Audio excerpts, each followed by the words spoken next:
All right. In 3, 2, 1. Welcome, Nothingers, to another. Did I pronounce that right? I don't think I did. Try it again. It felt like it was a little wrong. You know what? That's okay. Cold open right there. No thinger.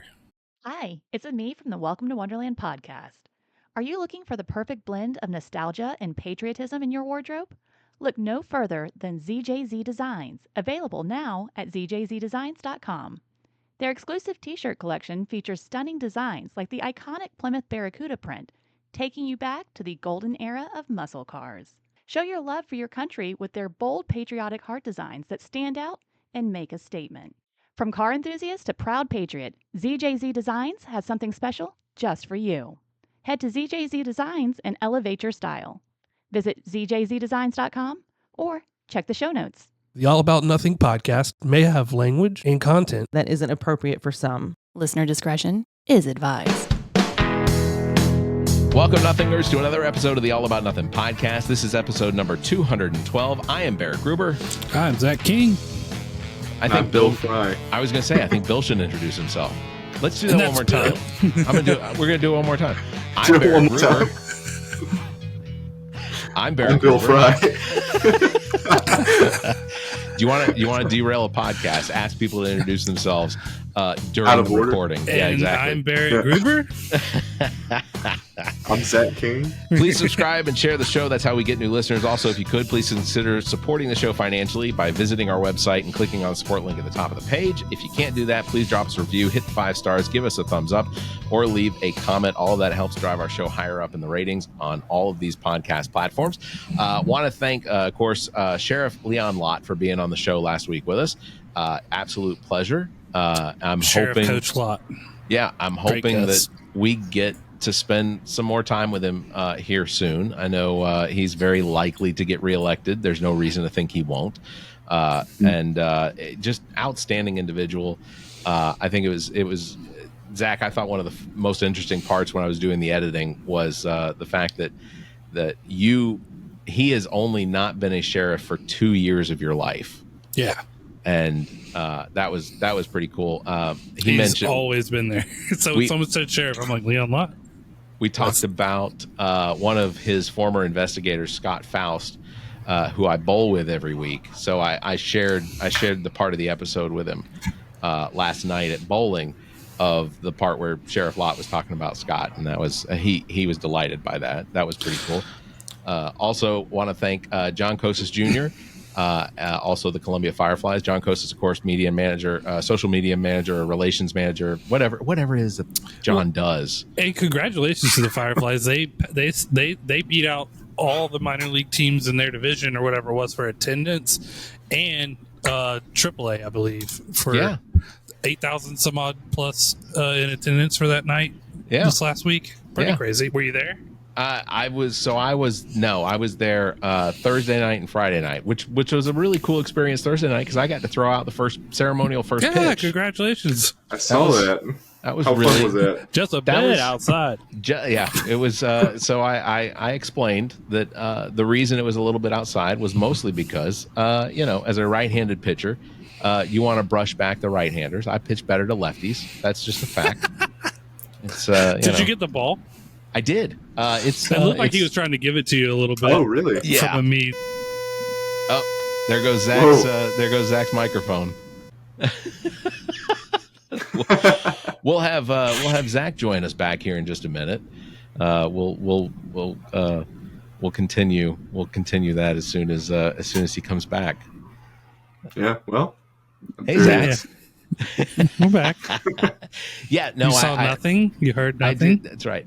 I did get the ball. I don't know that he was trying to give me the ball back or what, but because normally they wait until the end and then he's got 3 or 4 balls, and it looked like out of the corner of my eye he wanted to toss it to me, which was fine. I would, but I turned around to I put my hands up to try and get it, and then he didn't toss it. And I was like, I'll just walk over to him. So I just walked over and took it from him.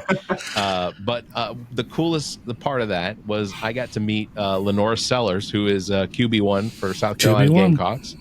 That was pretty cool. Real tall guy. Unbelievably tall.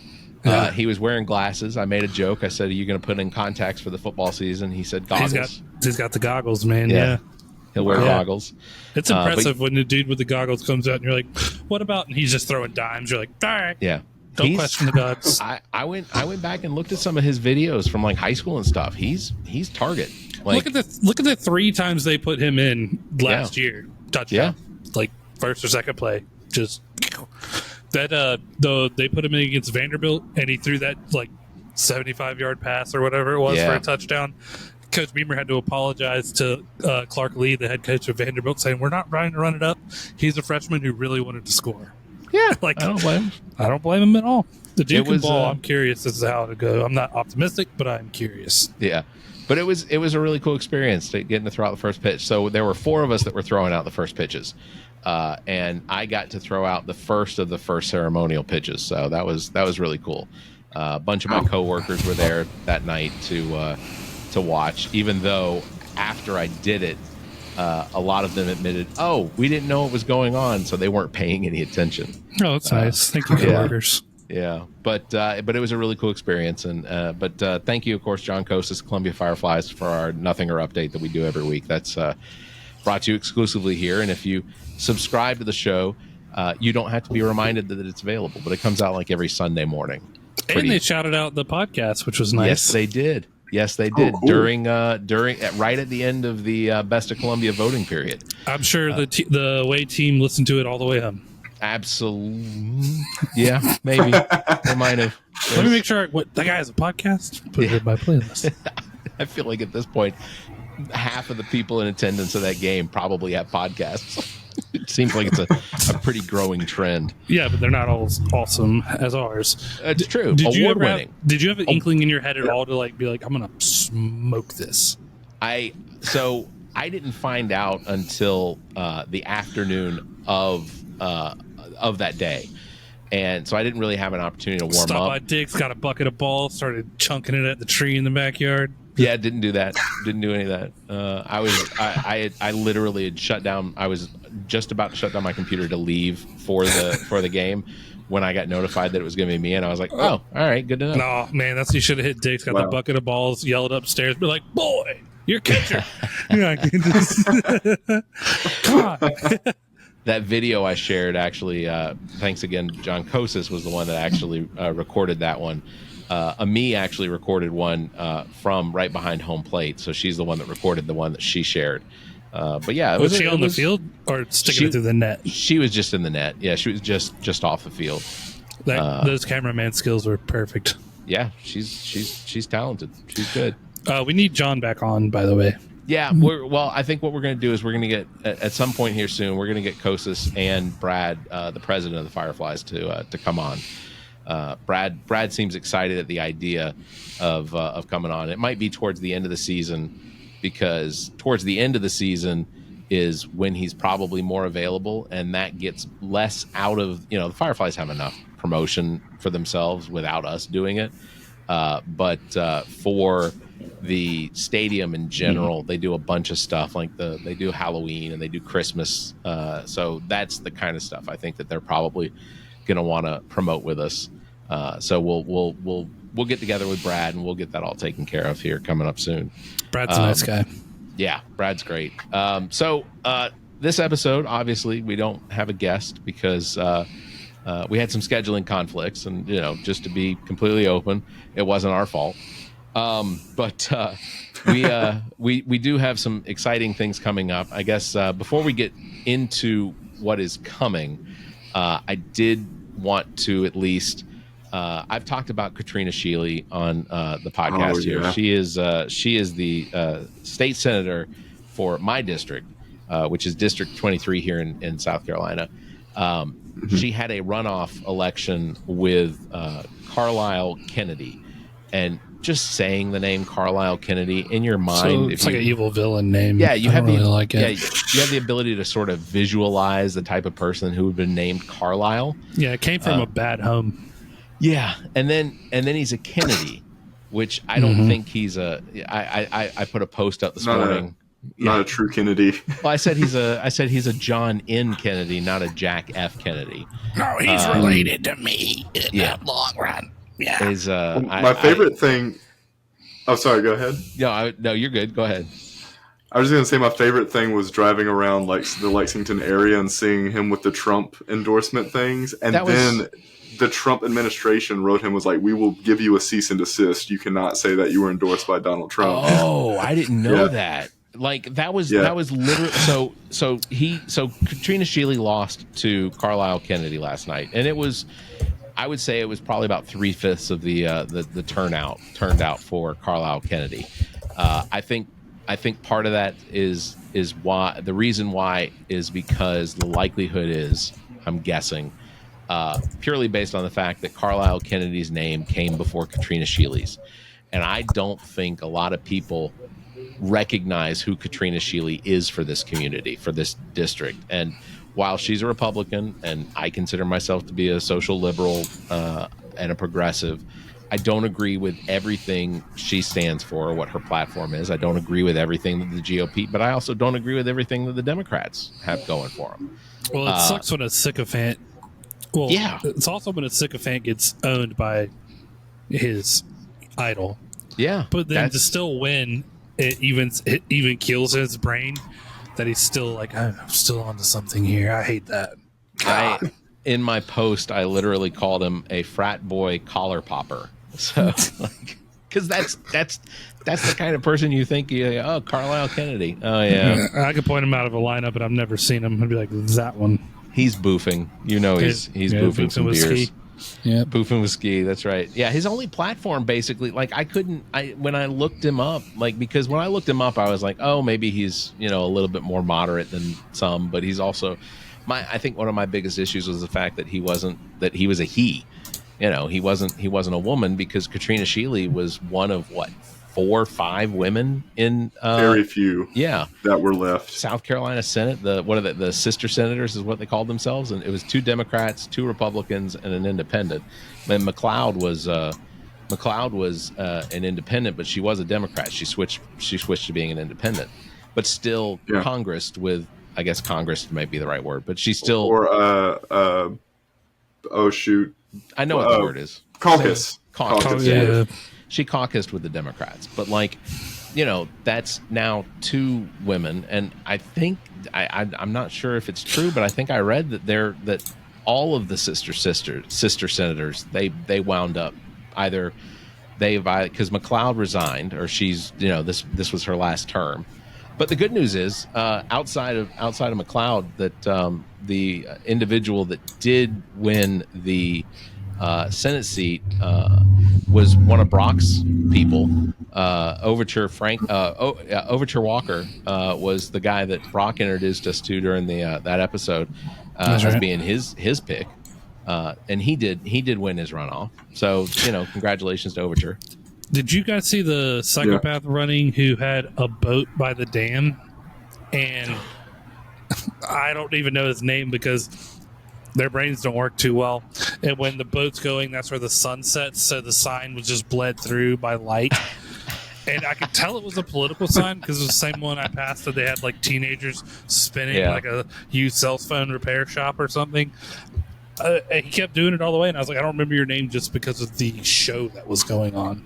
Just a boat full of people like, the humongous sign that the sun was just blue, like just going through. I don't know. I'm dumbfounded. Insane. I'm dumbfounded by these candidates that run that don't seem to have any real platforms or issues that they're running on, except like Carlisle Kennedy. Basically, the only thing I could get off of his webpage and off of the signs that he had posted everywhere was that he really likes Donald Trump, which to me is one of the reasons why you would like. I don't care if somebody likes Donald Trump, but for that to be the only issue you're really running on, that seems extremely weak, especially considering I don't think Kennedy and Trump are ever going to meet or be a couple. Which is also funny because he essentially painted Katrina Shealy as a pro-choice Republican the entire time, even though it was she was like, maybe incest should be there should be abortion for that. And which is so bare minimum, but it's still it's still, and I keep saying this, but we will eventually have that abortion conversation on the show when we find women that will come on and discuss it. But even for friends of mine, I have a couple friends that are like doctors and nurses that they tend to shy away from even having the conversation because of fear that someone will retaliate against them, or they'll hear them say, women should have rights to their own body, and then they'll get, crucified for it professionally. So it's I don't know. And I was just looking to see about the cease and desist thing. I swear it's somewhere. There's something about it. But the Trump I didn't want to like just spread misinformation, but there is the Trump campaign did not endorse. He yelled at him at January did not 6th. Actually endorse. Yeah, he just had his picture up next to him the entire way through, which is that's what I can't saw. do that. Can't do that. There was a guy running for a seat in Georgia, and they had like a televised debate, and he just went there like, "I'm about doing shit," and blah blah blah, and he walked off. And they're like, "Are you not coming back?" And he just walked off. Yeah, and I was just like, he was running. There's so many dumbasses who were just at a hard on, like, he was running against Loudermilk. Louder, I think, and Loudermilk, I think, is either the representative for my mother's district or close to my mother's district. But the guy he was running against was Loudermilk, and he basically came on there to say, and what's crazy is like, I don't like Loudermilk because he's pretty far to the right, but like this guy was at January 6th. I think that he may have done time. No, he was arrested. Yeah, from what I understood. Yeah. So like, he's obviously worse. Bobart and Marjorie Taylor Greene really set the fucking bar low. That's true, dude. Oh that is low. Very true. I don't know if y'all saw the mediator who was just gut checking Lauren Boebert. I was like, get that guy on CNN tomorrow, like, because that's who you need. Yeah. What was the one thing that went viral was when it was him asking her about, do you want to defend yourself for what you did at the theater in Denver? The most fun you had was at Wizard of Oz. It wasn't a Wizard of Oz, it was Beetlejuice. Well, Beetlejuice. Yeah, it was Beetlejuice. But then, so the guy that's running against her in the 3rd Congressional District in Colorado, he has an ad that's now airing of him sitting in Lauren Boebert's seat, or in the boyfriend's seat, in the same theater. It's epic. It's good. Wow, it's good. I haven't seen it yet. And I think that's perfect way of attacking these people. Like, attacking these Republicans is like calling them out on the stupid stuff they do, that if a Democrat had done it, they'd be calling them out on it. Well, and then you just had the video come out of Trump signing a lady's tit at a bar. I didn't see that. Oh Lord. I mean, that's, dude. Well, it's just hypocrisy. I mean, it's just the whole thing. They say, well, we're for the 10 Commandments and the Bible and this, and then they go, like, that's not. Come on, like, if you're going to act like you're like good that. fun. One of the things wearing. One of the things I really enjoy watching on TikTok is the Good Liars, because they'll go to these Trump rallies and they'll stick their microphone in somebody's face and they'll be like, the one that I saw recently was there was a crowd of people that were in a train to go into one of these Trump events, and he yelled out, he said how many of you, how excited are you to vote for a convicted felon? And everybody goes, yeah, and he goes, we are in the dumbest timeline. We're in the darkest timeline, exactly. We're done. Well, I guess so. We will meander our way then into the next topic, which I wanted to bring up, which is by the time this episode airs, the debate will have already happened. The lamest college football Saturday that you're ever going to see. CNN is out there testing the microphones. I was on the treadmill and they're like, this is what it's going to look like. They're going to have a green light. Their microphone is on. Red light, it's off. We're going to test it now for you. Like, bro. Well, college game day has gone downhill. Well, the Supreme Court's being a little slow about the decisions that they're coming out with. So I think I think potentially that CNN, MSNBC, and then the non-news sources, I think that they were sort of counting on having more details about some of the Supreme Court decisions, and it's just kind of squirting out very slowly. Yeah, Clarence Thomas and Kavanaugh are boofing each other right now. Well, I heard last week apparently Alito was missing like for 2 or 3 days. Like I did hear that. Yeah, they hadn't heard from him. There were the decisions that they issued on Thursday last week. He'd have written a thick old piece about it. Oh yeah, but like or he'd written it upside down, something like that. In wingdings. But yeah, apparently he was missing. So like, but ultimately like, so the 30th of this month is what, Sunday? So by Friday, this current session of the Supreme Court is supposed to be done. But I heard today that it might be extended into July because of the speed at which, these decisions are coming out, which is insane to me. It's a geriatric period. Yeah. I really wonder, I always think about like, if Biden wins this election in November, if he will consider in his second term packing the Supreme Court. Because I do support it. I do wonder. I would support it. And I feel like he could. Like he definitely can at this point. I suspect in this next term we're probably going to see Clarence Thomas is probably going to retire. Because he's pushing up there in age, either retirement or his motorhome's going to run over him. Oh no! Yeah, I mean, wouldn't that be a shame? That big, 2018, 17 champion RV, whatever. But who else is on the Supreme Court that's pushing age? Alita. Yeah, Alita's getting up there. I think he's in his 70s. Clarence Thomas is what, pushing 80, I think. But I suspect that we're going to see 2 Supreme Court justices either retire or expire. But I would absolutely be in favor of of President Biden stacking. I would be in favor of him stacking the court now. Like, just go ahead and do it now. He's just going to have a who dies first, huh? You or me? Yeah. That's good. Well, the ethics thing didn't work out, so it's like at this point, who's gonna because the Supreme Court is the only court, I believe, without an ethics committee. Correct. They set the ethics. They set the ethics, but then admitted that they don't have to follow them. I said it at the beginning. It's your like Judge Dredd counsel, just like final word. Yeah. See, guilty. So I think Clarence Thomas will probably retire. I think that Alito will probably either retire or expire. But I think at this point, because John Roberts is the Chief Justice, he assumed he was old. Confirmed into that role during, I think, Bush's term. But like, because it's not a tenured thing. You don't move up into the Chief Justice. You fill the Chief Justice role if the Chief Justice dies or leaves.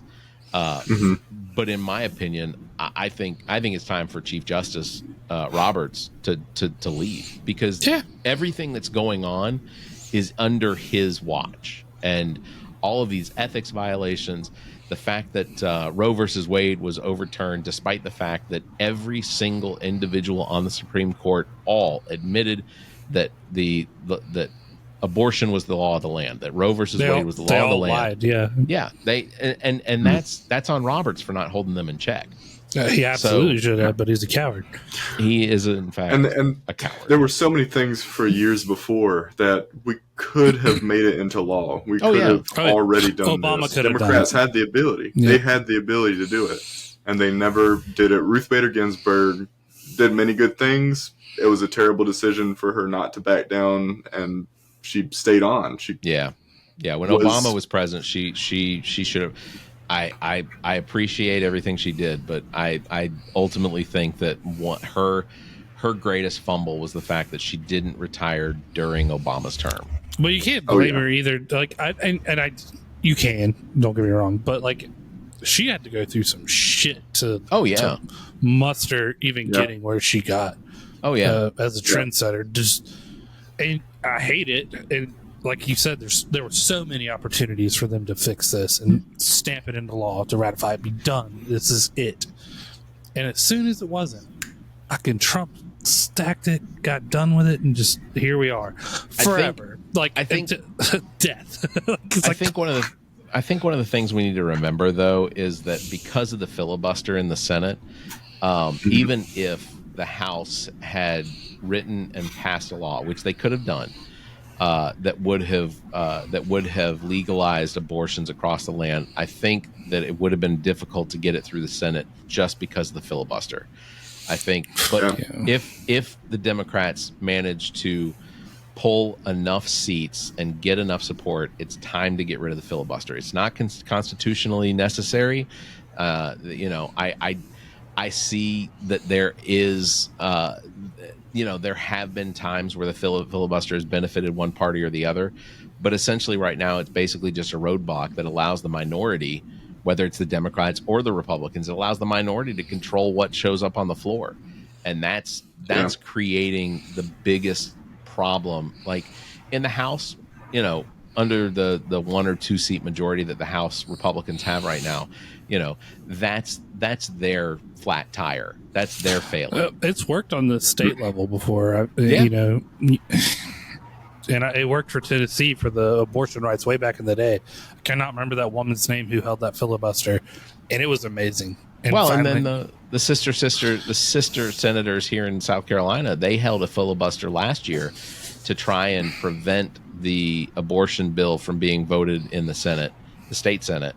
Ultimately, they ran out of time to be able to continue to filibuster, but they weren't filibustering to stop it. They were filibustering to try and amend it so that it would go back to the House with their amendment. So instead of a 6-week, we were looking at a 15-week instead of, and allowing for abortions in situations of incest or rape and things like that, which ultimately, that would be the compromise. I think that most Democrats would go, well, most people aren't looking for an abortion after 20 weeks because statistically it's not really happening.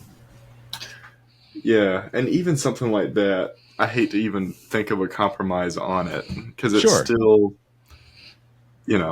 But the evangelicals think that people are birthing a 9-month, 10-month baby and cutting its neck. Yeah. Just killing it. That's what Democrats... That's the dumbest fucking thing I've ever heard of. That's what Donald Trump was out there saying just a couple weeks ago, is that the Democrats are literally killing birthed babies. And it's the most asinine thing I've ever heard. There are so few choice abortions being made after 15 weeks. It's just statistically, it is an outlier or an anomaly. And even then, it's one of my favorite things. Pete Buttigieg was speaking on Fox News when he was running in 2016. I love that he goes on Fox News. Yeah, he's really good with it. But he was asked about abortion, and it was like, what about like 8 months, 9 months abortion? And he was like, look, and it's such a great point. He was like, these are people that have built the nurseries. Nobody's just 8 months in saying, I'm getting an abortion. Right. And maybe there are, but it would be such a small... Yeah, and even if it were, it would be such a very, very small. But most of these people have their nurseries ready. They have made plans. They've picked names. They've done all this stuff. And then it's like something happens medically, and they have to get it done late term. Do you know what a 40-week abortion is called? A murder.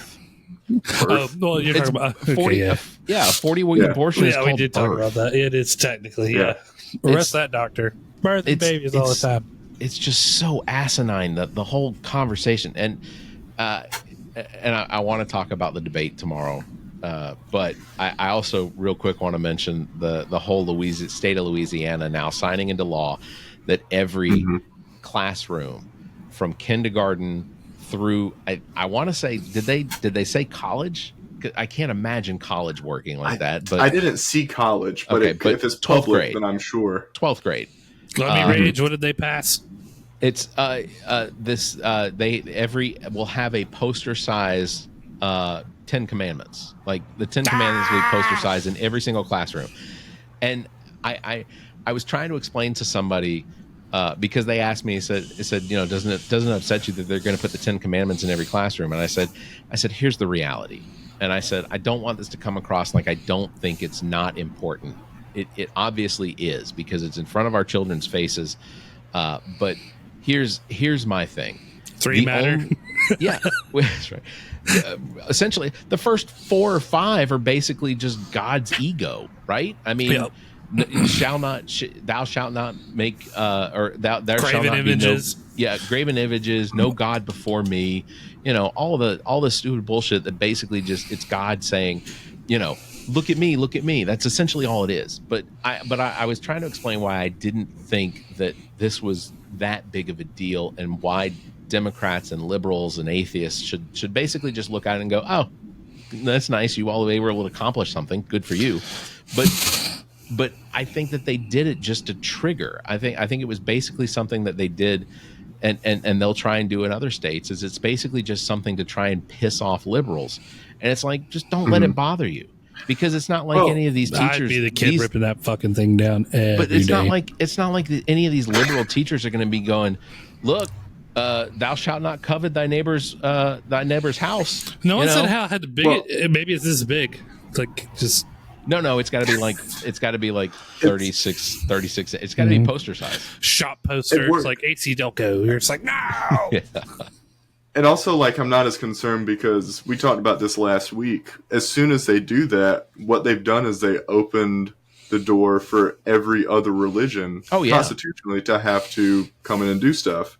Where you're going to immediately see the Satanic Temple, whatever. Yeah. You're going to see Buddhism. You're going to see Hindu. You're going to see every religion. And at that point, it's like... Well, the FFRF and ACLU have to be hammering their asses now. It's gonna. The state of Louisiana. They already got lawsuits. Yeah, they already do. There'll be an injunction that'll prevent it from going through. But basically, all they want. I mean, even the governor of Louisiana said flat out. He says, "I welcome their lawsuits," and it's like, yeah, because their lawsuits are potentially going to win. And an alligator you can sit on top of, big guy. And who the fuck knew who the governor of Louisiana was before this? Who gave a shit? Like the only thing I can tell you about Louisiana isn't their politics. It's the fact that they have mosquitoes the size of chihuahuas and alligators. There doesn't a swamp or creek that exists in Louisiana that doesn't have an alligator in it. Like every other city stinks. Yeah. Well, yeah. I've been to New Orleans for Mardi Gras. It's a fun time, but the place still smells like everybody's pissing everywhere. Like there's no like that still pits from Mardi Gras 5 months ago. You see that? Yeah. But people need to remember, Louisiana sits at the end of the sewage line for basically all of the Northeast and Midwest. Meaning at the end of the Mississippi is just a toilet bowl. Like all of their toilets flush into the Mississippi, so, like, why would you be... There's nothing to be proud of. I don't want to alienate our Louisiana listeners. The Mississippi is disgusting once you pass, like, Kentucky's area of it or whatever. You all do live in literally one of the shit states. So, I don't know. I'm, again, it's the mighty Mississippi. You can crap in it and never see a floater. How do I say it? All due respect. No disrespect intended, but you do live at the end of Ohio's shit. Like that's their sewage bowl. I literally don't know how they got Mississippi was like, well, we'll take it, because was everybody else like, don't call it the Ohio River. Fuck no. Don't call it the Louisiana River. No. Yeah, Mississippi. Mississippi. You can have that. Yeah, it's your river. So I think liberals getting upset about this 10 Commandments being posted in every single classroom it's a distraction, to be honest. I don't it's a non-issue because when you were in school, how many of the posters on the wall did you pay attention to? I can be honest, I all think of the them, maps, because I wasn't paying attention to the teacher. Oh, well, okay. Well, Zach is an outlier, but I will say I don't remember looking at almost any of the posters. I mean, of course you do. Come on. I don't. Our maps were so old in my school. Yeah, we didn't have the whole past the Mississippi River. Were you excited when you found out there was more?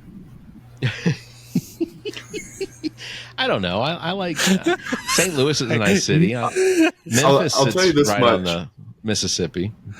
I do know when I was in kindergarten, the calendar that it's the calendar that we had. We would do the days of the week, and to this day, I remember the days of the week by color first. Oh, yeah, because of the colors, the crayon colors that were used for it. So I don't know if you could do that with the 10 Commandments. I don't know. Well, like we said, all the 10 Commandments, the fact that, like, you know, Jesus is supposed to be the new covenant and none of the other ones matter, which is not true. That's not what he said, but that's what you'll get from a Christian in a minute. Yeah. They'll be like, this one. And you're just like, dude, 3 of these matter. Don't kill people. Don't fuck other people's wives.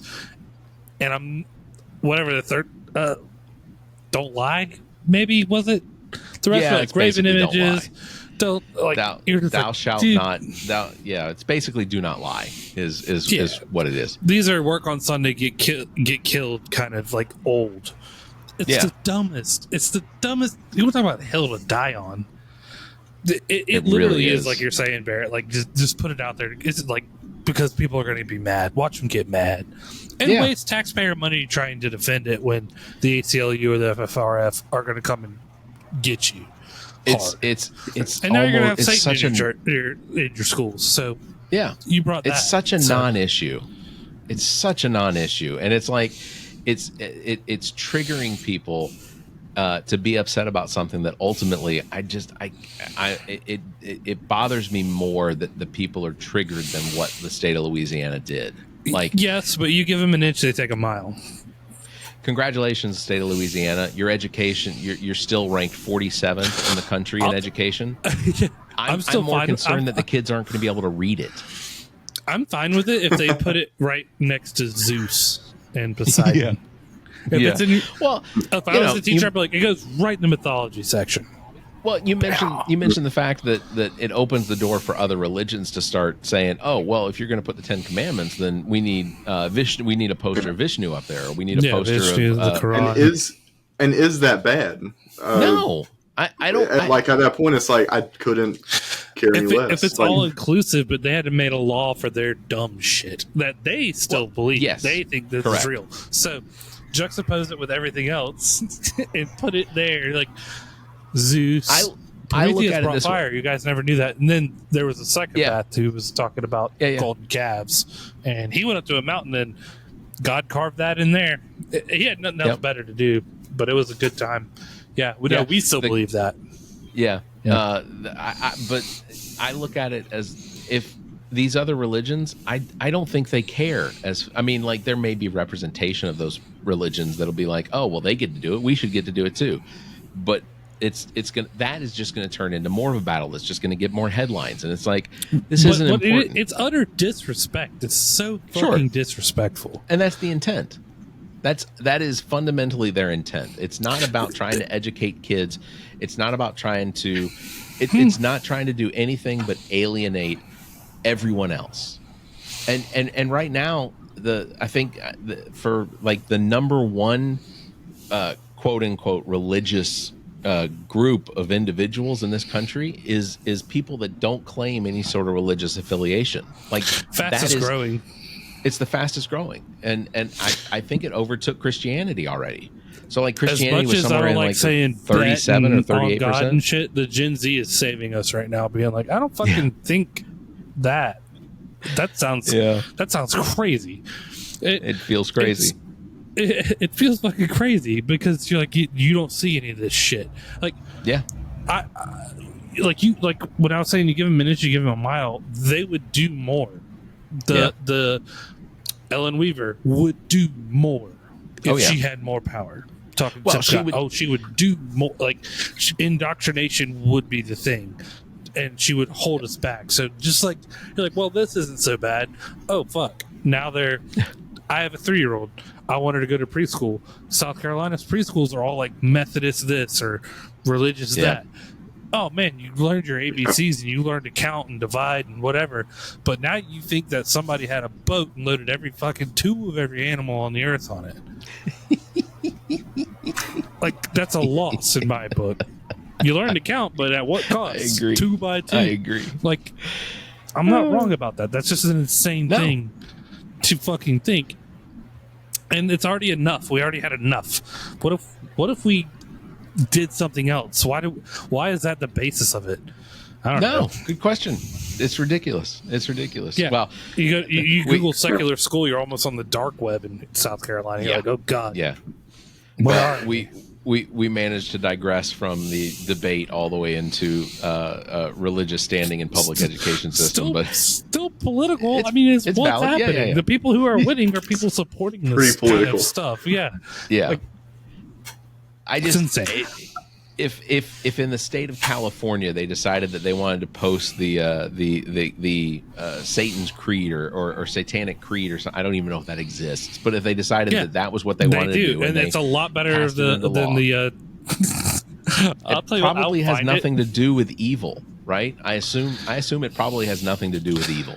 Like a lot of it's just like protecting people and just trying to like help. Because their whole thing is like they're advocates for just like I don't know. Do you want to hear it? Freedom of expression and environment. I have it right here. Go for it, Bill. If you could pull up the 10 Commandments real quick, do you mind? And we'll just compare the two. That is going to totally ruin your Google algorithm. But yeah, there's only there's 7 tenets. The first one, they want me to sign up for their mailer. Hold on. The first one. Scientology does that to me all the time. One should strive to act with compassion and empathy towards all creatures in accordance with reason. 2, the struggle for justice is an ongoing and necessary pursuit that should prevail over laws and institutions. 3, one's body is inviolable, subject to one's own will. 4, all right. The freedoms from others should be respected, including freedom to offend. To willfully and unjustly encroach upon the freedoms of another is to forego one's own. 5, belief should be conform to one's best scientific understanding of the world. One should take care to never distort scientific facts to fit one's beliefs. 6, people are fallible. If one makes a mistake, one should do one's best to rectify it and resolve any harm that it might have been caused. 7, the last one. Every tenet is a guiding principle to inspire nobility in action and thought. The spirit, compassion, wisdom, and justice should always prevail over written or spoken word. I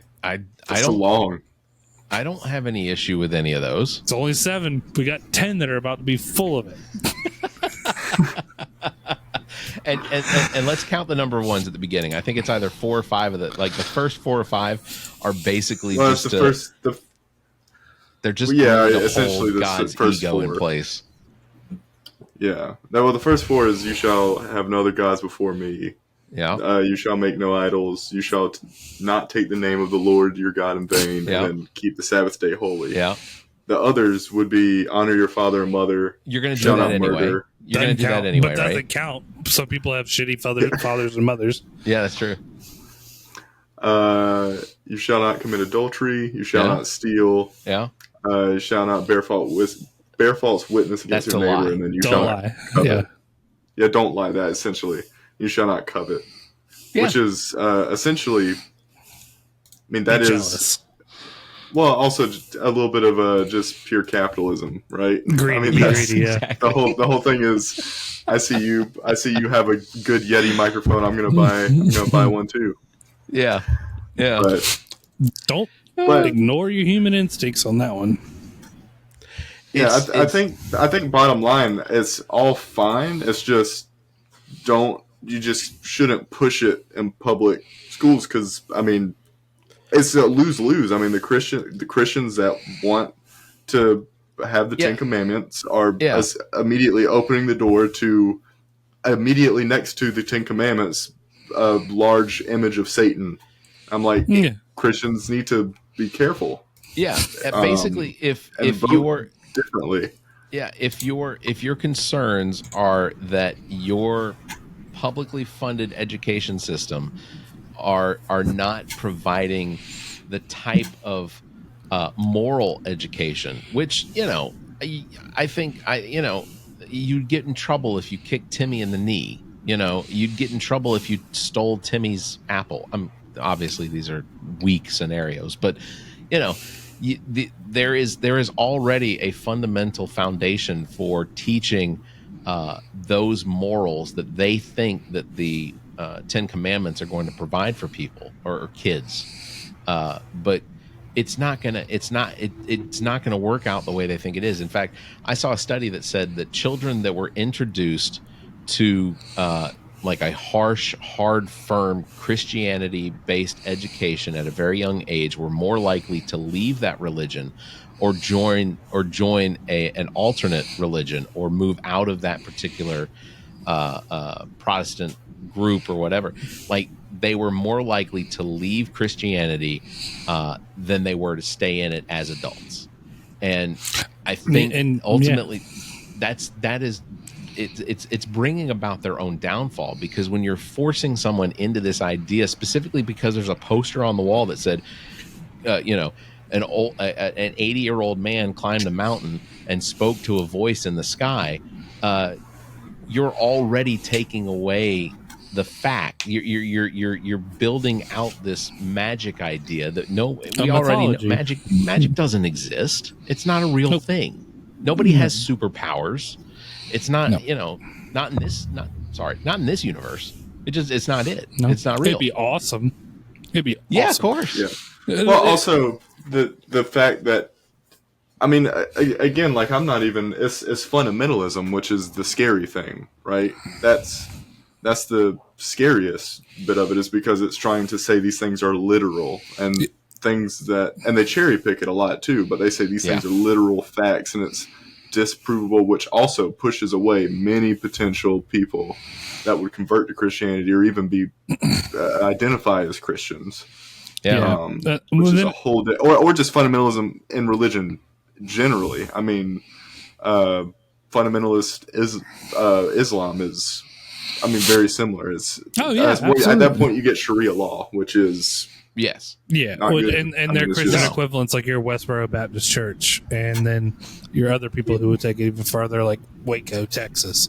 Well, the rules are so bendable that you can make a cult around it. And it's insane. Now, I respect anybody to believe what they want to believe, right? Sure, like agreed. Papa believes in Bigfoot. I don't respect him, but I respect his right to believe in Bigfoot.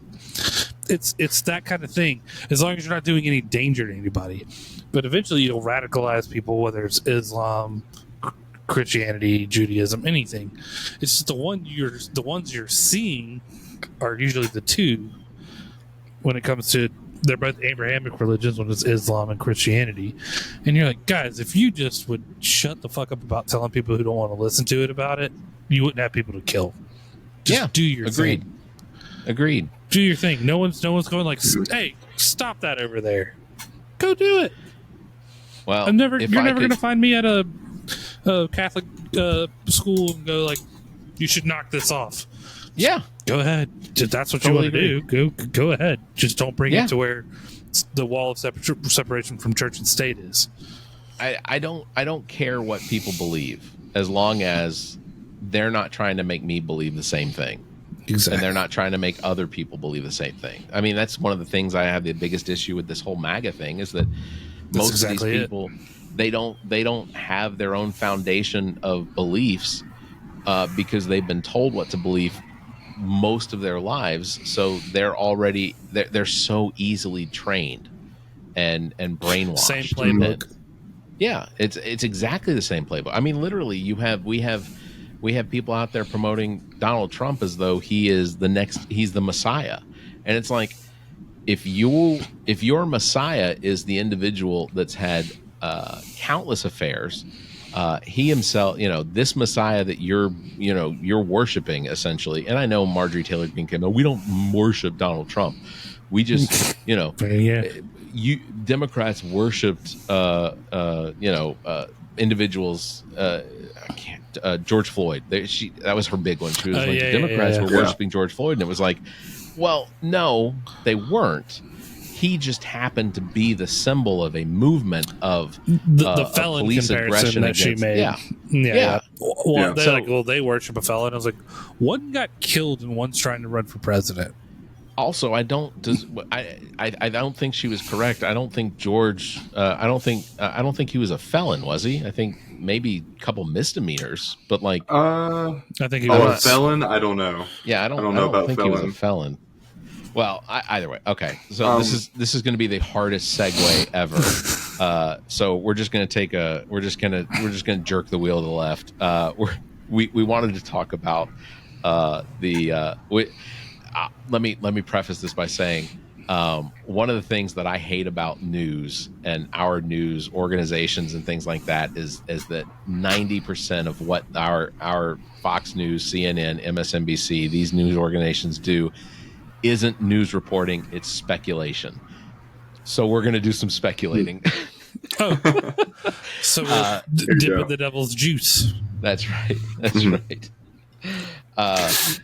So I have you've seen I have a lot of speculations. Yeah. I'm trying to pull up my thing, but it's not coming up. But essentially, so there are websites out there. 270's got a website or a page that you can do this. There is 538's got a page you can do this on, where you can go through and you can pick how you want the states to go. Bill has done the hard work of preparing for us based purely on the current polling data from states to go over what the election would look like based purely on polling data if the election were held today. So Bill's going to pull up his screen, and we're going to discuss some of this information. Kennedy wins. I'll also exactly. No, because a lot of this let's see. Is it sharing? There we go. Okay. Oh, are you able to see my mouse move over? Yeah, but it's fine. Yeah. Oh, you are? Okay, cool. Because that's what I was wanting. So this is my map. I have Biden winning at 271, barely. So 271 to 271 to what? To 267 for Donald Trump. And this is, I have filled in myself the swing states based on how things are looking right now. Those swing states are Georgia, North Carolina, Pennsylvania, Michigan, Wisconsin, Nevada, Arizona. And I just, based on everything, there's just no, I find it very difficult to believe that Joe Biden will be able to pull off the moderate Democrat votes from Georgia and North Carolina, or even just have the same turnout that he did in 2020. Yeah. Arizona, we talked about this earlier, the abortion stuff. Yeah. I can't say for these for sure, the other 5 states, but Arizona, with everything going on right now with abortion and how they feel about it, I could see Arizona doing that, going blue. Nevada going red, possibly. Wisconsin is, I feel like, can certainly go red. And then, of course, Michigan and Pennsylvania, I feel like those Rust Belt states are going to go blue.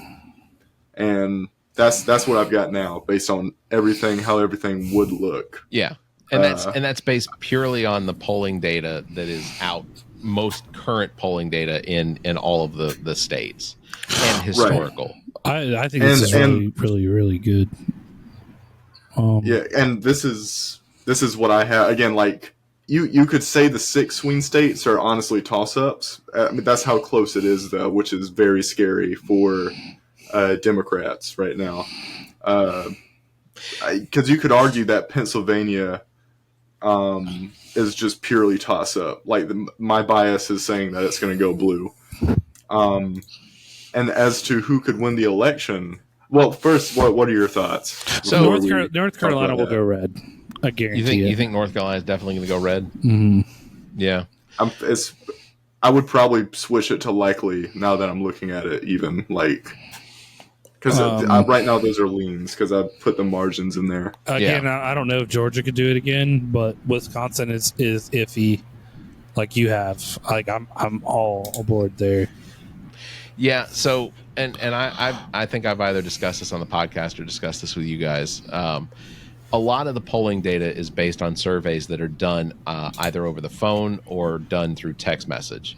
And there was the some of the surveys that are honest about the information that they collect in these situations has data in it that I think is unnecessary. It's data that ultimately they shouldn't be collecting, because one of the questions that the New York Times poll that they did a few weeks ago, where 3,700 people responded, 37, 32, something like that, the people that responded, like 90 or almost 90% of the people that responded were people that acknowledged at the end of the survey that they don't participate in elections, that they don't ever go vote. So they're collecting information from people that don't participate in the political system.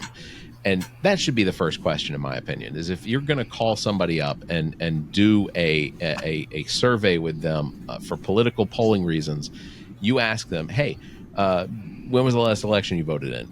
73? Oh, you know what? You have a great day. We're just going to move on. But then I also think about the type of people that actually respond to, let me ask you, both of you guys, do you all answer telephone calls from telephone numbers that you don't recognize in the middle of the day?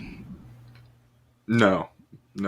I do have polls that I fill out sometimes. Sure. I try to. Like, if I see an Instagram ad or something like that, I'll just be like, sure, why not? Well, do you respond to random text messages? No.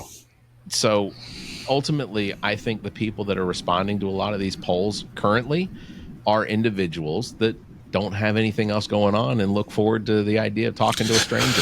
They don't, but the map that he's made is fairly accurate to what I expect. Now, last election, was it Nevada or Arizona that was like the big Arizona. All right. So, and that's light blue. I think Nevada would go blue more so. And I do think that Wisconsin could go blue. And then Georgia, do you rally the troops one more time? Even more so? 4 years later, the 14-year-olds are 18? Stacey Abrams really had a lot to do with that. She did. She's been a lot quieter this go around. And the turnout, we're not in a pandemic either, which was one reason why it was such a large turnout for voting. And to say it would happen again, I couldn't say. Now, again, if you want to talk about popular vote, which I would love to talk about in a minute, I could show you the track for that as well. But I think as of right now, this is the closest I can get to anything reasonable. I think it's absolutely fair. And I think one of the things that we also have to take into account when it comes to the most recent polling data, and in fact all of the polling data throughout the course of this entire election session, is that over the course of the last 2 years, the number of individuals that have registered to vote has been almost twice what it was in the previous 2 years and the previous 2 years to that. And those individuals are not people that are being surveyed right now, because they either haven't voted in a primary, or they're young enough that they wouldn't respond to a survey. Because most polling data is usually done with individuals that are between the ages of 24 and 54, I think. So a lot of we aren't collecting the data for the next round of people that will be participating in elections. Now, that's not to say that there will be a ton of younger individuals, Bill's age, that are going to be voting in this election, but I think that it's potentially going to be more, just because one, Biden has had the ability to do away with a tremendous amount of student debt. There's a tremendous amount left, but they have successfully found ways to manipulate the system so that individuals are bringing that student debt down. You're not going to college. I mean, there's like I said, there's still a ton out there, but there are things that the Biden administration has done, and I think they need to tout these things better than the way they're doing it, especially in the younger audiences. But they need to say that we did this and we can keep doing stuff like this if you elect us again. Yeah, but which is the biggest issue. I've heard a bunch of like, what do they call them, like master political guy, like God, I can't remember the name they even gave him, but they were Pundits. Basically pundits, but they were guys who looked at like empirical data. Sure. Throughout the years on how it should go, predicted that Biden would win barely by his first election. And they were talking about a landslide this time for Biden due to, in part, because of Kennedy taking a lot of the crazies for him. So not only that, but Donald Trump has disenfranchised. So in 2016, there were a lot of Republicans that voted for Donald Trump but had to hold their nose. In 2020, those people that held their nose didn't turn out to vote in 2020. Right. In 2020, the people that held their nose to vote for Donald Trump the second time, I think that there is, which I think there's a larger number of them because they had the experience of Donald Trump as a president, and to see him literally do nothing as a president. It feels like it only sways in a positive way, right? Yeah. So you know, again, it comes down to the polling data, and that's the only way that you can really do a speculative map like this. But my suspicion is, and based purely on the turnout of the primaries across the state, as well as the runoff primaries that we're seeing. Colorado saw one of its lowest primary turnouts yesterday that they've ever seen, and it was mostly Republicans on the ballot. And I think that is sort of setting the trend, because there were so many people that held their nose when Donald Trump was running for re-election in 2020. Those people, they don't want to vote for Biden, but they don't want to vote for Trump. And the likelihood is that it's not that they're going to turn out and vote for Kennedy, but the likelihood is they're going to stay home. I think so. And I'll say it now, and I can be told I was wrong. Take the craziest or make the craziest stay at home. I'll take either way. But I'll just say I can be told that I was wrong when it comes to, you know, November 6th. When we get to November 6th and we see what the results are, I suspect that Republican turnout is going to be low enough that South Carolina, we aren't going to go for Biden, of course. I mean, that's just not going to happen. But I think we are going to see some Democrats taking seats in the House and in the Senate. I think the potential of Michael B. Moore winning for the 1st congressional district is more likely than it would have been if Trump wasn't on the ticket. I think Trump is going to cause Republicans not to turn out.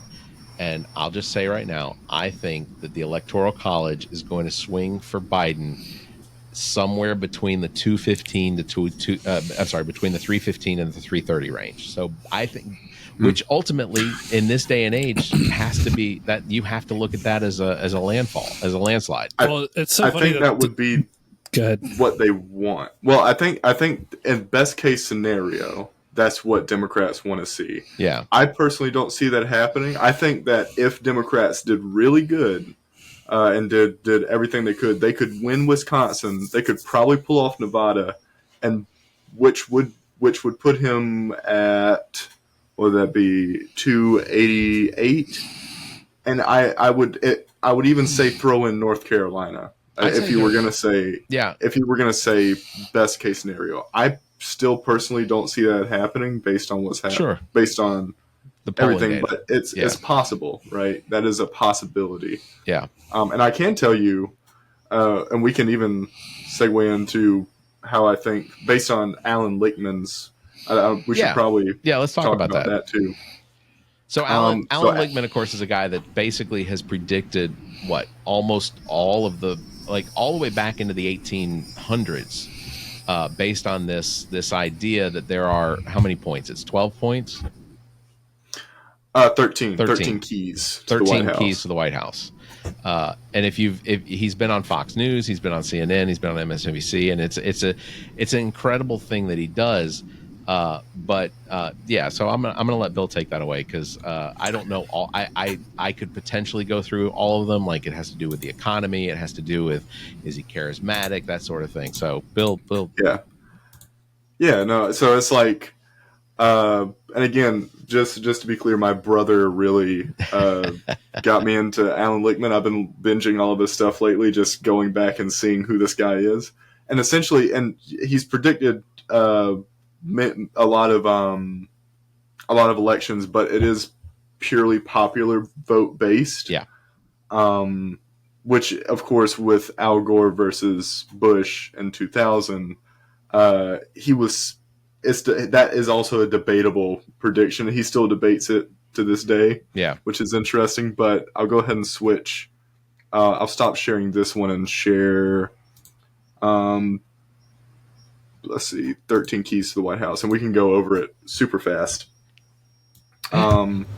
This is the American University website. It talks about Alan Lichtman's. Is it all showing? Yeah, we got it. You can see it scrolling stuff. Yep. Okay. So I'll just kind of read over these really fast, and I'll tell you where it sits. And he just did a live stream a couple Thursdays ago, and we watched him fill all this stuff out. Yeah. But these are the 13 keys. Number 1 is party mandate. After the midterm elections, the incumbent party holds more seats in the U.S. House of Representatives than after the previous midterm elections, which that did not happen. So you could you already know that's. Oh, I should probably also describe just how this works. The 13 keys you can see here. If 8 or more of the 13 keys are true for the incumbent party, the candidate will win the election. But if fewer than 8 are true, then the challenger will win. Yeah. 8 or more, or less than 8, you lose. Yeah. If the challenger gets 6, then that's a loss. Yes. Yeah. Exactly. And so immediately number one is false, right? Like that's just we know that. Yeah. Number 2 is contest. There is no serious contest for the incumbent party nomination, and he had that set as true. There's no primary contest, of course. Marianne Williamson, all that Dean Phillips, that did not happen. So that's true. Right. Incumbency, the incumbent party candidate is a sitting president. Of course, that's true. Biden will be doing his second term. How many does Biden have? That's the 3, Biden's right? got 2. Biden's got 2. He has 2. Trump's got 1. Trump has 1. And you can't think of it as Biden having points versus Trump having points. It's true versus false. Right. But exactly. The one who takes more. What? Which is, it could be seen. You could say it either way. Yeah. Yeah. But yeah. So the fourth and this fourth one here is third party. There's no significant third party or independent campaign. Right. RFK Jr. is not even going to be able to step foot on the debate stage this time. Like we know, in the past 48 hours, as of today, it's looking more and more like he's going to drop out any second. Like he's already overspent. Even if he were to stay in the race, the likelihood of him actually being on the ballot in any of the states that would potentially be considered swing states, he's not. Like he's on states like Florida and Texas and North Dakota and South Dakota. Like he's not on the ballot in states that have the potential of going one way or the other. Texas is usually very firm red Republican, but there's reason to believe that there's a possibility that Biden could eke out. He's not going to, but Democrats are becoming. White Republicans are becoming the minority more and more in Texas. That's why Texas is trying to put forth more and more laws and stipulations on voting. So anyway, sorry. So now we're at 3 truths. Right. Well, we actually Alan Lichtman says he does not say it leans true. He can't say for certain. We'll probably know in August. Let's much count it better. true. We'll count it true. You can count it as true. Alan Lichtman has it set as leans true, so he won't say for sure. It'll be more than likely a split decision if we come down at the end tide. Yeah. Yeah, it's looking more and more likely that it's going to be true. Yeah. The fifth one is short-term economy. The economy is not in recession during the election campaign. That is very, very much true. Biden has an excellent economy right now, regardless of what Fox News, and that's you have to say this is like regardless of what's being said, this is provable. And and that is true that Biden's short-term economy is very strong as of right now. And Alan Lichtman himself has also said this is true. Yeah. Number 6 is long-term economy. Real per capita economic growth during the term equals or exceeds mean growth during the previous 2 terms. This is also true. Joe Biden has had a really good long-term and short-term economy, and this is also true. Yeah. And Alan Lichtman also says this is true. So we're sitting at 5 trues right now, correct? Yep. That's my scorecard. Five trues and 1 leans true, which I mean myself I would say should be true for the RFK thing. I mean I don't think he's gonna do the more and more he goes, the less the less he's doing, really. Agreed. And so let me see, where are we sitting at? Long term. Okay, so major policy change. The incumbent administration affects major changes in national policy. Joe Biden, this is very true. Yeah. Joe Biden has signed many executive orders. He has done major policy changes. We've just seen the one and Biden had this set 2 years ago to go through with the DEA, but the changing of marijuana. Yeah. CHIPS Act, infrastructure. The CHIPS Act, infrastructure. He's had massive changes. And legitimately, we are seeing the benefits of the CHIP Act now. Microsoft is building on top of what Foxconn was going to do in Wisconsin. Microsoft is coming in to build an 80 million, or it's a huge plant that they're going to build specifically that's going to be producing chips. And it's on top of a plant that was going to be built by Foxconn under the Trump administration, who very quickly pulled out on the deal because they were like, no. You know, Xbox is not losing the next console war, that's for sure. That's right. Yeah. Yeah. So that one's true. Yeah. I mean, he's policy change is massive. And also, this isn't just good policy change, by the way. Alan Lichtman says that this is policy change, whether you agree with it or not, if it's been good or not. And there's been massive policy change. He had this, I think he had it going for, I can't say for sure, you could fact check me, but I'm pretty sure he had it going with Trump too, even though Alan Lichtman himself is a liberal guy, and Alan Lichtman predicted the election and said that it would go to Trump. Trump even said thank you to Alan Lichtman. Yeah, in 2016. So then the next one is social unrest. That's number 8. There's no sustained social unrest during the term. Yeah. Based on what we have right now, that is, he has not confirmed it, but it is more than likely true. Yeah. That is Palestine and Israel is about what we have. I think that what would have been considered the social unrest potentially during this last half of Biden's term would have been associated with the fallout from the Israeli-Palestinian war. I say Israeli-Palestinian war. It's not really a war between Palestine and Israel. It's basically it comes into number 11 right here. But it's essentially it's an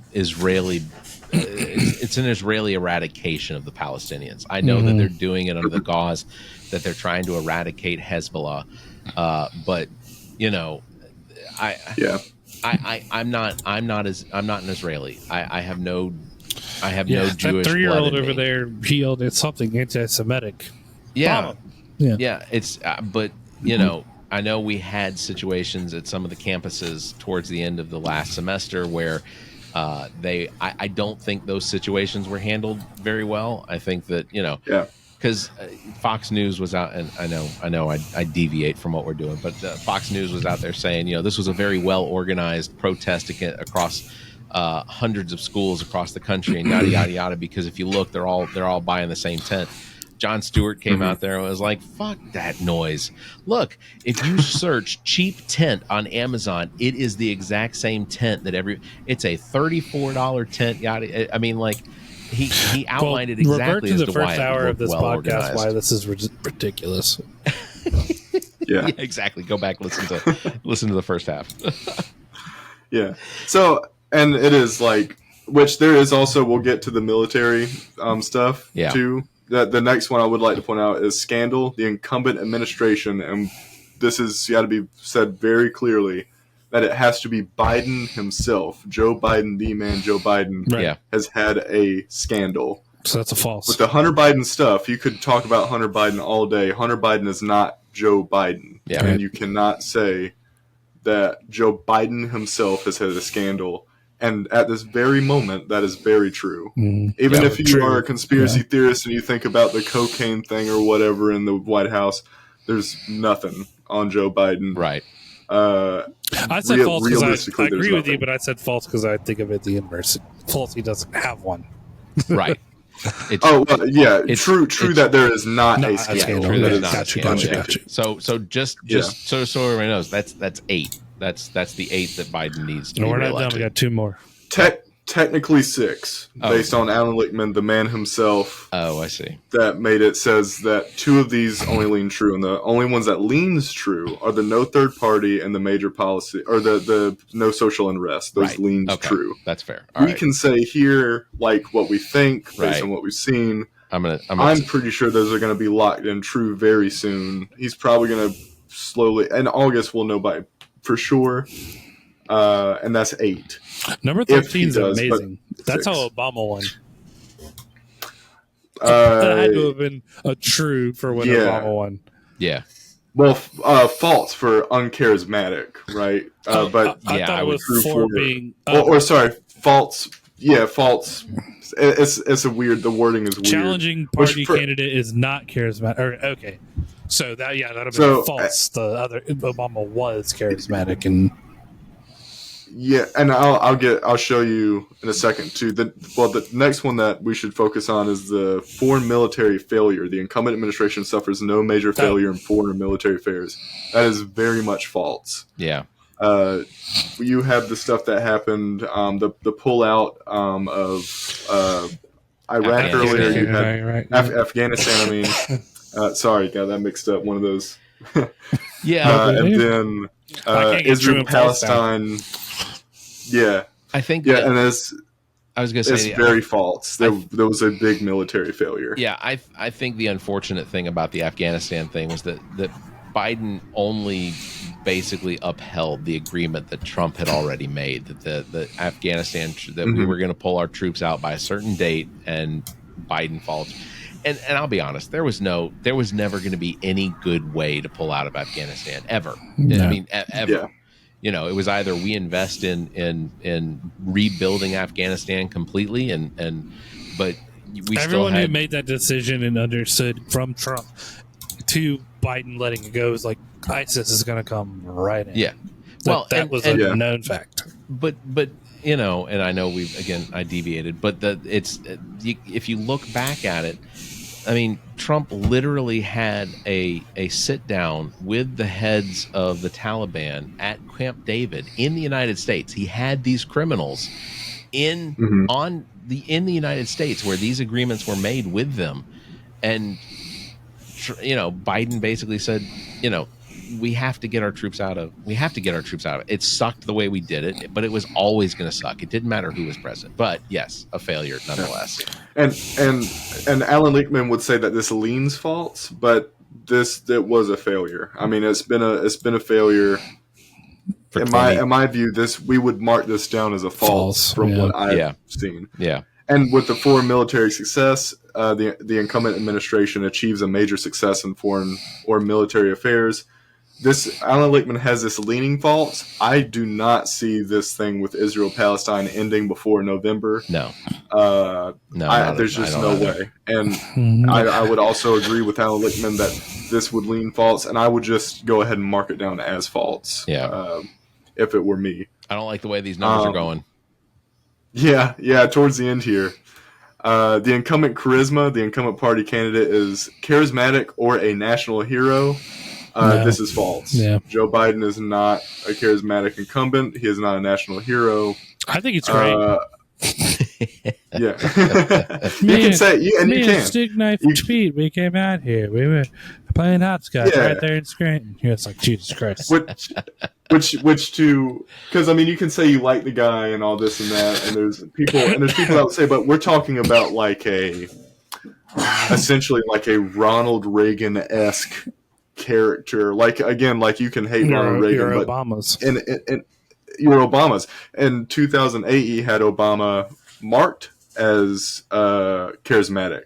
And then in 2012, he no longer marked him as charismatic based on the way that it changed. Interesting. Which is also that. So either way, Joe Biden, that is false.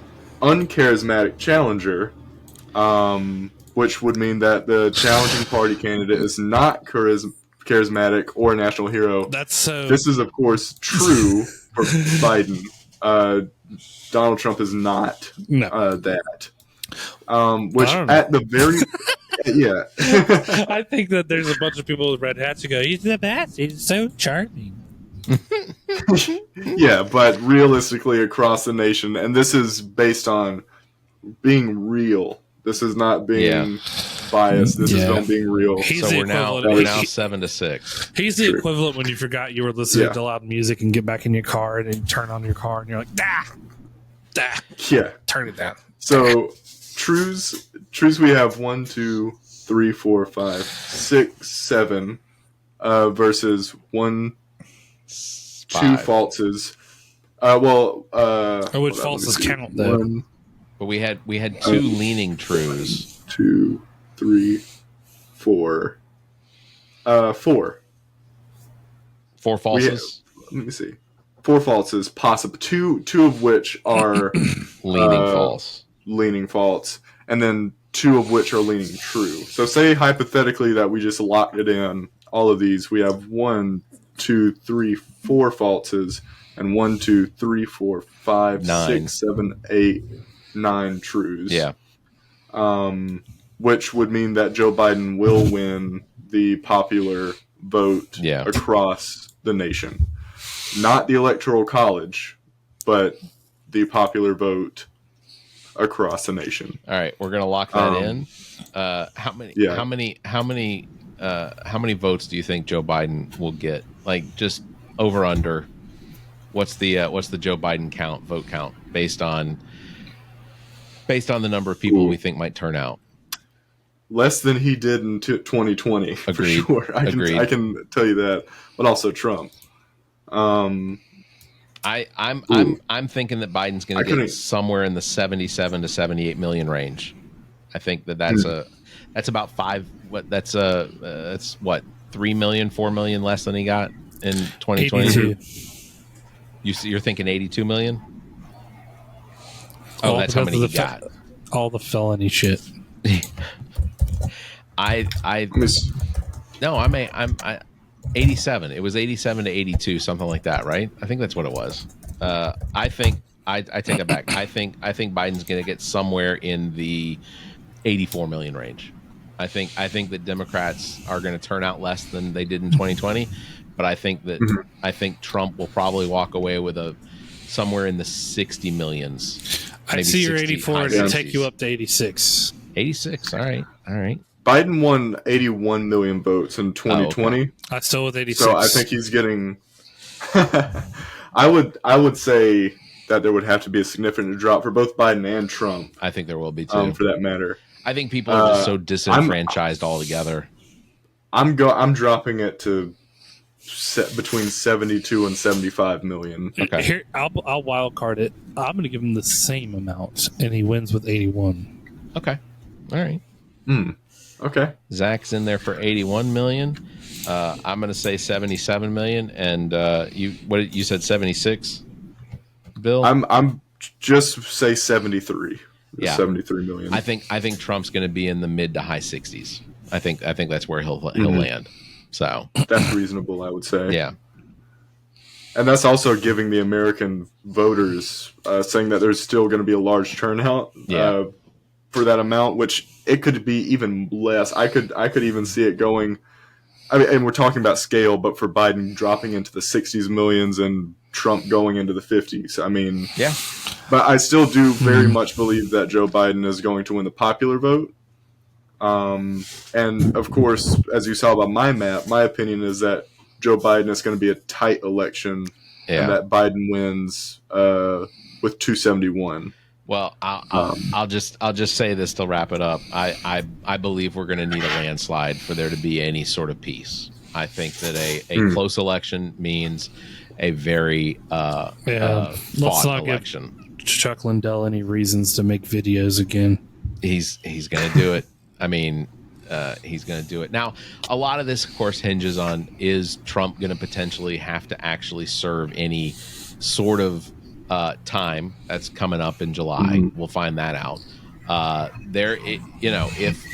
If Trump were told to go to prison, which he'd have the right to appeal and everything like that, but it's entirely possible that between now, if the Supreme Court renders a decision that Trump is not immune, or they kick it back down to the lower court in this current session, I think that the likelihood is that we are going to be able to see, because there are certain things, I think the Supreme Court is going to say there are certain acts that within the presidency, then it's going to that are technically immune. That's going to get kicked back down to the lower courts, where they're going to have to define every single act.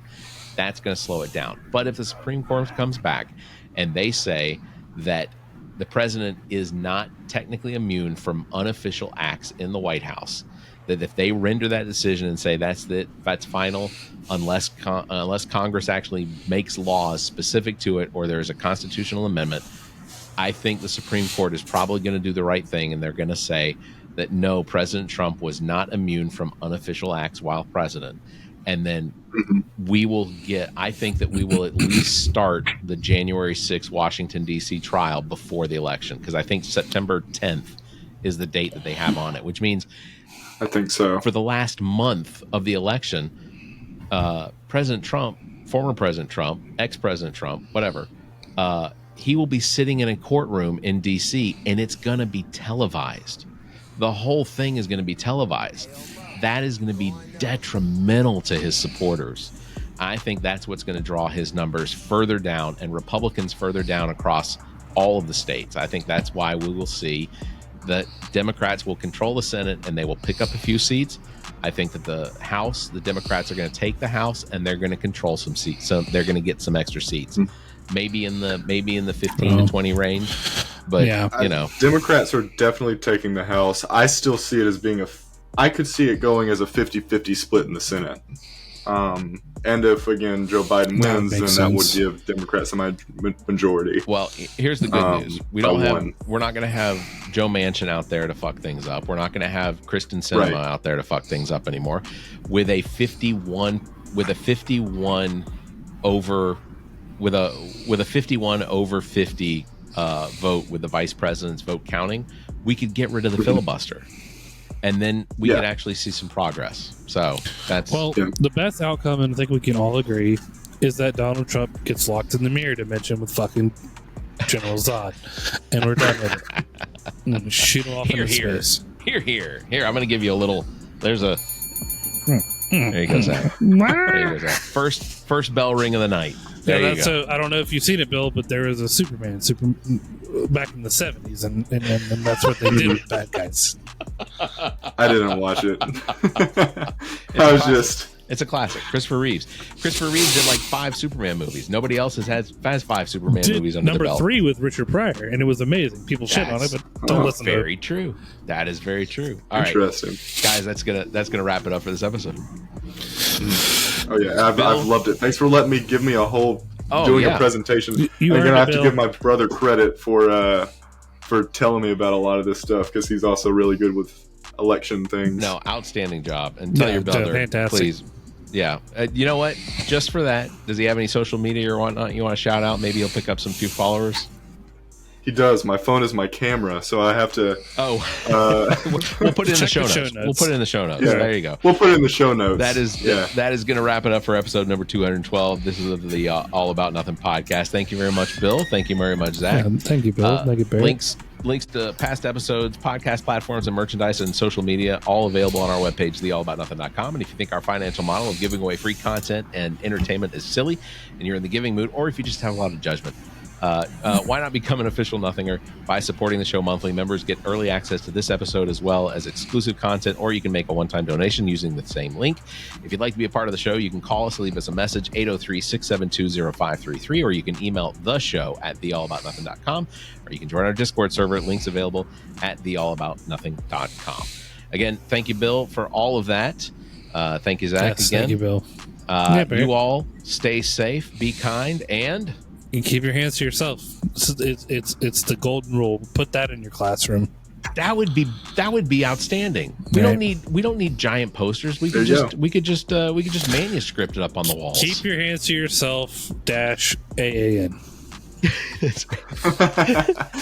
The All About Nothing podcast is produced and engineered by me, Barrett Gruber. Thanks to Cake for our intro music, Sick of You. You can follow everything Cake the band at cakemusic.com. Thanks to Muff the producer for our outro music. You can follow Muff on Instagram at Muff the producer. I am Barrett Gruber. You can follow me on Instagram and Twitter at Barrett Gruber, or visit my Linktree /Barrett Gruber. Want to support the show? Visit our webpage, theallaboutnothing.com, and become a member. There are several tiers available, including memberships that give you early access to episodes as well as exclusive content. Visit theallaboutnothing.com. To find links to our social media, merchandise, and past episodes, visit theallaboutnothing.com. If you'd like to be heard on the show, you can call and leave us a message. Dial 803-672-0533. If the time between these episodes is more than you can handle, check out our partner podcast. Zach and I host What the Pod Was That with Carrie Simmons. Visit whatthepodwasthat.com for links and details. Me takes a deep dive down the rabbit hole in episodes of Welcome to Wonderland. Available on all the podcast platforms. Visit WTWLpod.com for details. As well, you can listen to the political and social conversation between Dr. Jamela Brooks and Bill Kimmler on Black, White, and Blue in the South, available wherever you listen to podcasts. Please subscribe and share this show. If you're on YouTube, please like and hit the notification bell. Thank you for listening.